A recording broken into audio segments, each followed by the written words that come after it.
Welcome everyone to the 11th round of the FIDE Candidates 2026.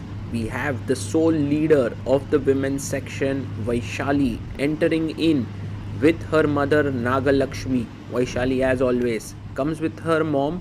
She's always walking faster. Nagalakshmi trying to keep pace, has a banana in her hand, and her opponent is Aleksandra Goryachkina, one of the best players in the world of chess, and she is also in good form now that she's won her last game against Divya Deshmukh. Vaishali comes in here. You can see already the crowd is gathering in because it is a Sunday there. A handshake. Goryachkina started the tournament with a string of draws. She had 8 draws and 1 loss, and then finally managed to beat Divya. So she is looking in good shape now. Vaishali has a half a point lead over the field, that's Zhu Jinner and Anna Muzichuk. And this, dear friends, is the Lotus Chess game of the day.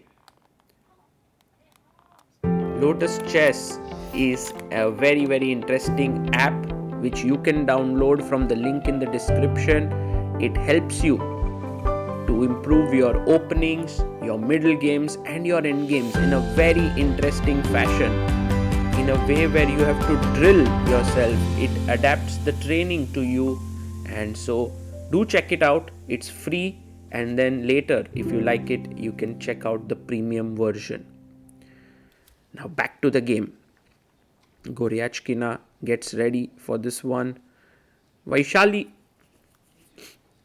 is leading after 10 rounds, so with 4 rounds to go, there is a lot at stake.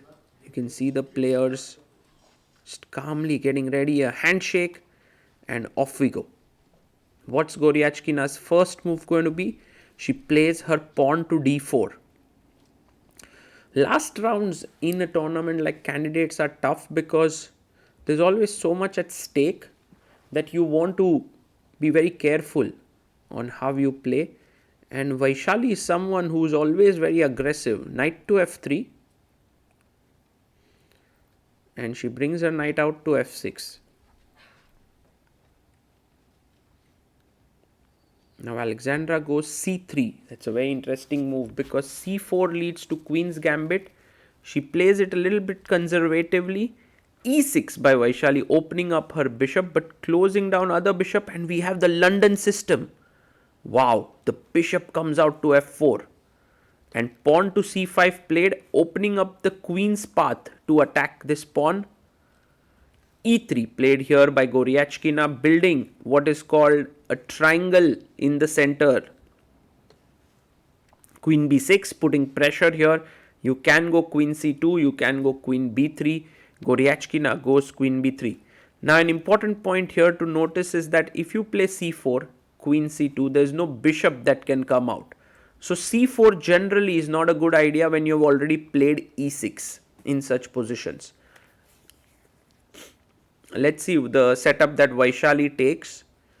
When the knight is still on b8, you have some flexibility whether you want to develop the knight on c6 or not. She goes bishop d7, and a useful move, just putting the bishop out here. Knight comes to d2.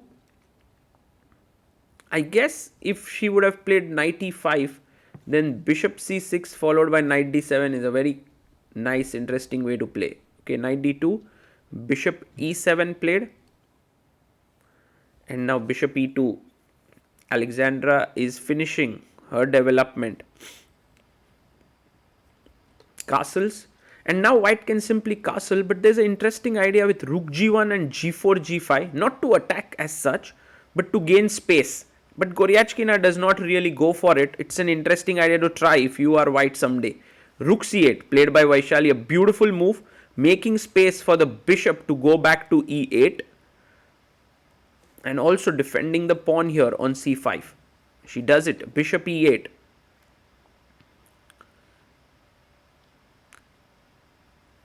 And now bishop to g5 played, a slightly weird move. Because the normal way to play would have been rook c1, knight f3, but bishop g5, And now Vaishali gets her knight into the center.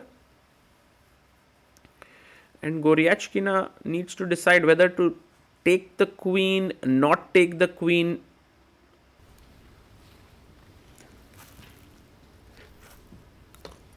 She plays her pawn to f4, weakens the e4 square a bit, and Vaishali jumps with her knight and attacks the queen.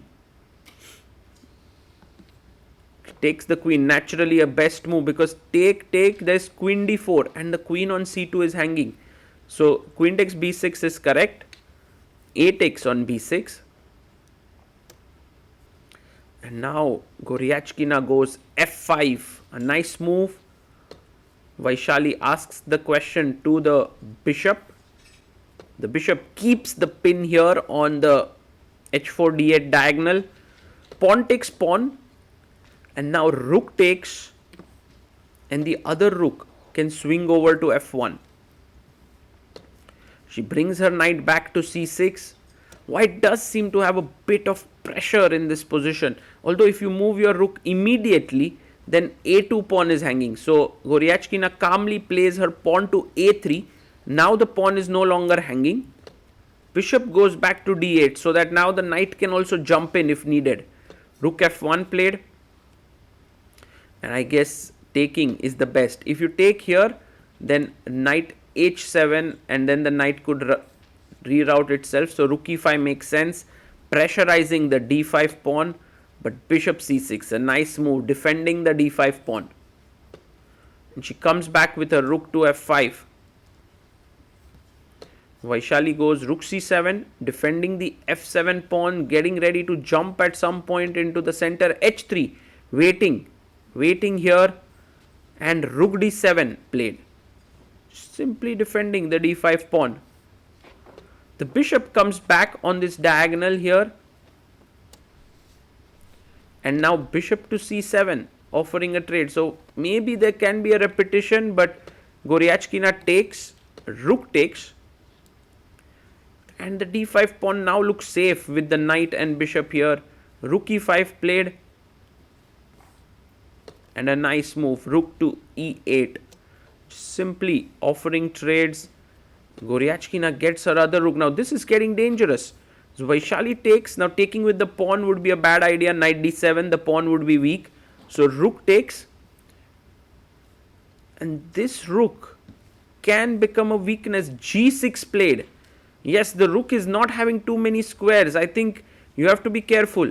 Pawn takes pawn for now. Knight d7 doesn't trap the rook because of rook e7 being there, but you have to be careful. Now c4 played. If you go knight d7, check is there, right? So there's a check. She goes king f8 now. Takes, attacking the bishop. Bishop takes, and now knight d7 is a threat. So maybe just, no, it's not a threat because the bishop is hanging, but bishop c4.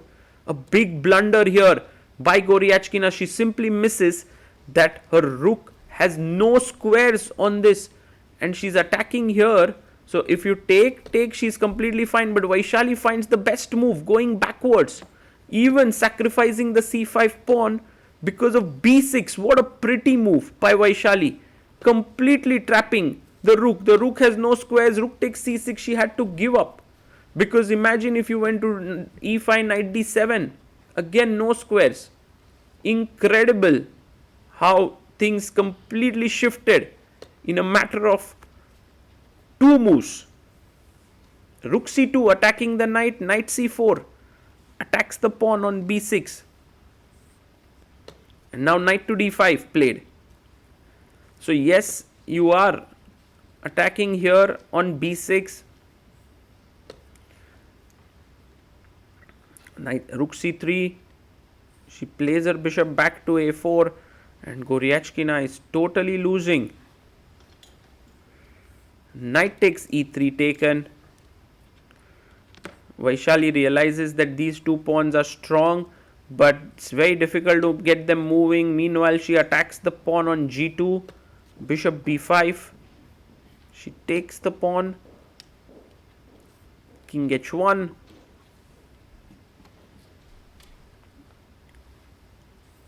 Rook b2. Taking the pawn on b3, knight d7 check. And now simply bringing the king in.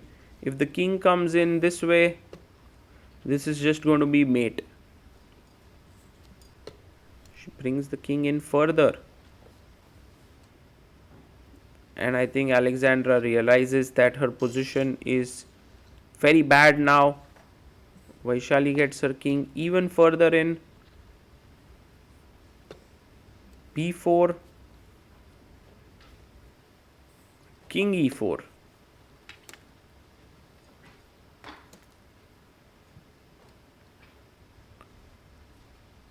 And now knight to c5 check. Pushes even further ahead, king f3. And bd3. If king g3, threatening somewhere a mate on the back rank, then maybe a check. So Vaishali stops it with f5. Now next up, the king is coming in to g3, rook d2, rook d1. And Aleksandra resigns. Vaishali wins her game, moves to 7 points out of 11. What a great game that was by Vaishali, showing great opening prep, keeping her calm. The moment Aleksandra made a mistake, she was ready to pounce on it. And with this, Vaishali extends her lead to 1 point in the tournament. Now she's leading 1 point ahead of Zuzhiner and Anna Muzichuk, who are on 6 points with 3 rounds to go. Vaishali has an amazing chance of winning the candidates and challenging Ju Wenjun for the World Championship match. Beating Goryachkina with black pieces is never an easy task, and huge kudos to Vaishali for achieving this.